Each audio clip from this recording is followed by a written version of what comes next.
Friday को market कैसा रहेगा दोस्तों? कल 2 अक्टूबर गांधी जयंती के उपलक्ष्य में इंडियन मार्केट है वो बंद रहेगा। इसीलिए आज सेंसेक्स की एक्सपायरी थी और एक्सपायरी में अच्छा खासा मोमेंटम है वो अपने को देखने को मिला और मार्केट में भी कंटिन्यूसली जो गिरावट बनी हुई थी 8-9 दिन से, उसके बाद में आज की जो तेजी है वो मार्केट में बाहर लेके आई है। Nifty 225 point, bank Nifty 712 point, वहीं सेंसेक्स 715 पॉइंट की तेजी के साथ में आज क्लोजिंग है वो देखने को मिली। लास्ट के 3 डेज का जो हाई था निफ्टी ने आज सेम उसी लेवल पे हाई लगाया है। और निफ्टी 50 के स्टॉक्स की बात करें तो आउट ऑफ 50 स्टॉक्स में 37 स्टॉक्स ने ग्रीन में क्लोज दिया, वहीं 30 ने डिक्लाइन किया है। यानी मार्केट में ओवरऑल सिनेरियो है वो पॉजिटिव का बना हुआ था। और टॉप गेनर में कौन बना हुआ था? Tata Motors. Tata Motors motor sector में बहुत अच्छी खासी तेजी देखने को मिली।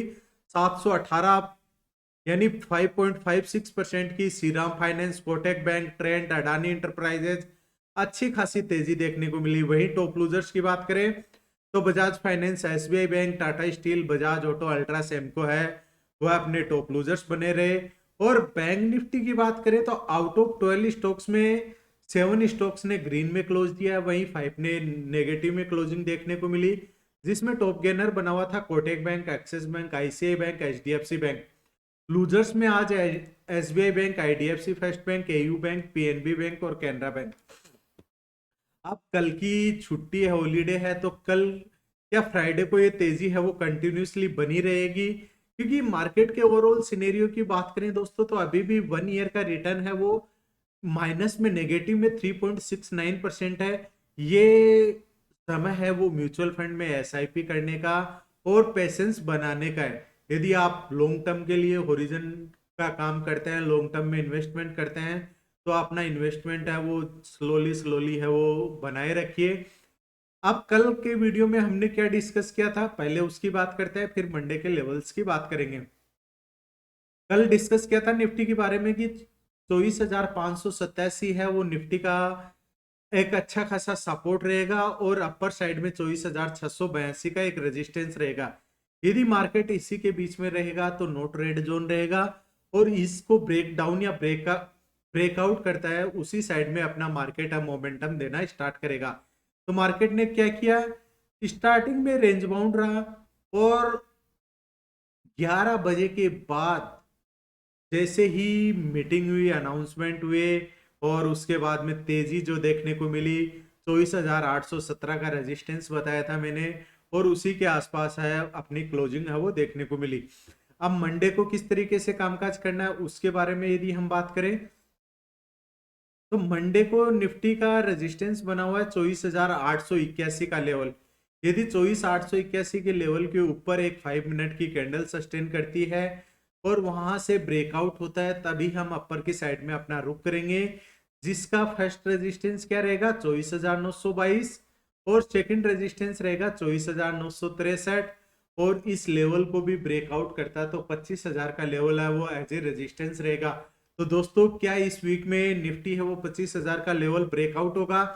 आपका क्या व्यू है कमेंट बॉक्स में कमेंट करके जरूर बताइएगा। और आपने अभी तक भी चैनल को सब्सक्राइब नहीं किया तो सब्सक्राइब करिए, बेल आइकन प्रेस करिए ताकि आने वाले हर वीडियो का नोटिफिकेशन आपको मिल सके।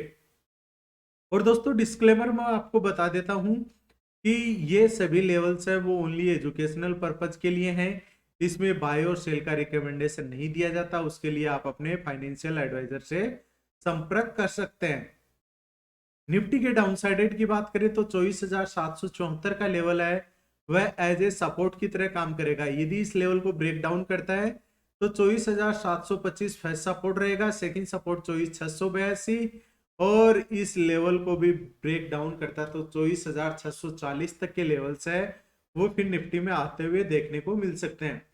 ये दोस्तों सेंसेक्स की बात करें तो सेंसेक्स में कल यही डिसाइड हुआ था, लेवल्स यही थे कि 80,550 का लेवल ब्रेकआउट करेगा तो 80,695, 80,891 और 81,098 तक के लेवल्स देखने को मिल सकते हैं। पर 81,068 का हाई लगा के वापस से क्लोजिंग है वो 80,983 के ऊपर दी है।